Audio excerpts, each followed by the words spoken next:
Alright, so it is out with the older and in with the regular, just plain old. The other one was a 1960. This is a 1964 Farmall 706. It is a 706 gas, or at least it was.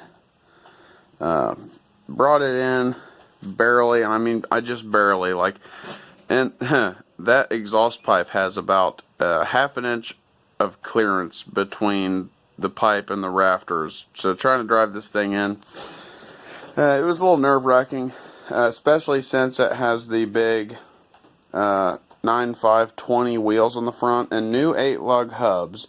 I just converted to 8-lug hubs. If you watch the video where it said, I think the title was Tractor Meets Culvert Pipe or something along that line. I did. I hit a culvert pipe. It had 7.5/20s on it, and no matter what, even on completely dry ground with this big diesel conversion, it would sink in and do ruts. It would sink in at least an inch even on dry ground, because now that engine weighs probably 1,200 pounds more than the original. I have no idea, but I know it tweaked my truck bed getting the engine home. But so I said in the other video, Bame Farms, actually, he doesn't live too far off, and he kept an eye out for these and saw them at a sale and knew I was wanting to go to wider 20s, because I didn't want to put shorter rims on it and make the tractor sit goofy. I just didn't want it to sink in. So yeah, Jacob Bame from Bame Farms YouTube channel, he got these tires for me.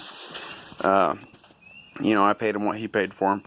But yeah, that is a 436 diesel, and this 436 cube. This tractor started out with a 263 gas, and it lengthened the tractor like 5.5 inches.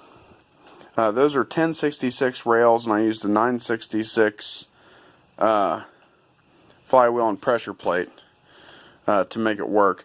But since the tractor's longer, I don't have a hood. So that's what it's in here for. It's in here so I can make a hood for it.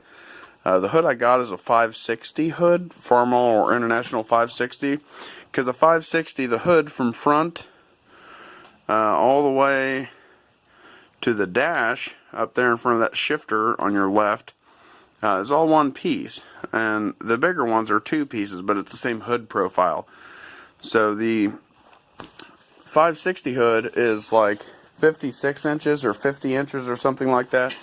And I'm going to cut it down to like 45.5, 46.5.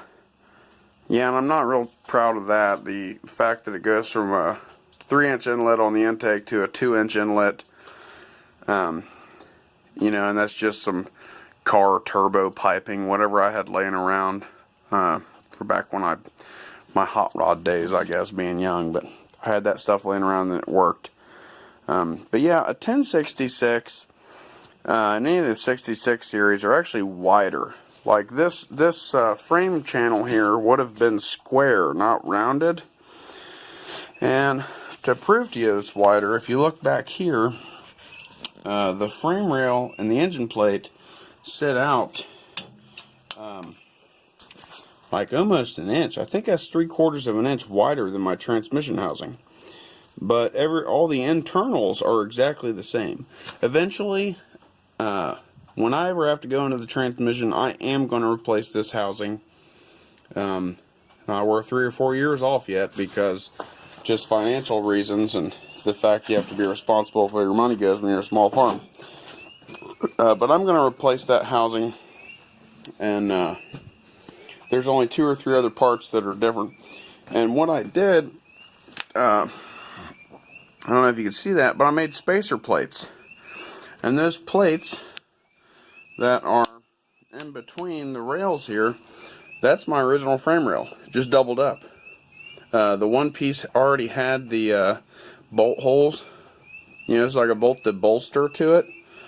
And then I just drilled, and I think I had to slot some holes for one of the plates on both sides.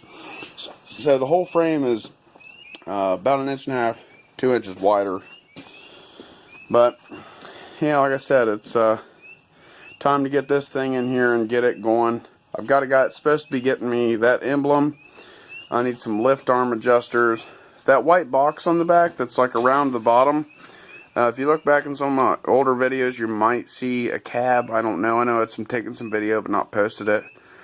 I have a cab for this tractor. It's also off of 1066, or I think I was off of 1066. But yeah, that's what we're doing. And got a broken bolt. I don't know if you can see that, a broken bolt on my alternator. That broke on me last year.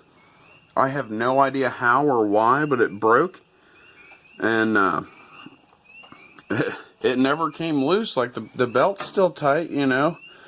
And I used it all hay season with just those 2 bolts in the back, you know. Because this engine's supposed to have a generator, but that's the original 706. The engine's supposed to have an alternator, but the original 706 generator is what's on it.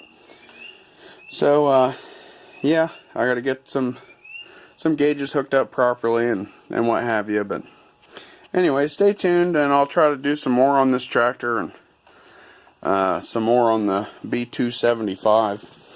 And then I've got 2 IH56 planters, corn planters that I have to go over, and a grain drill I have to go over.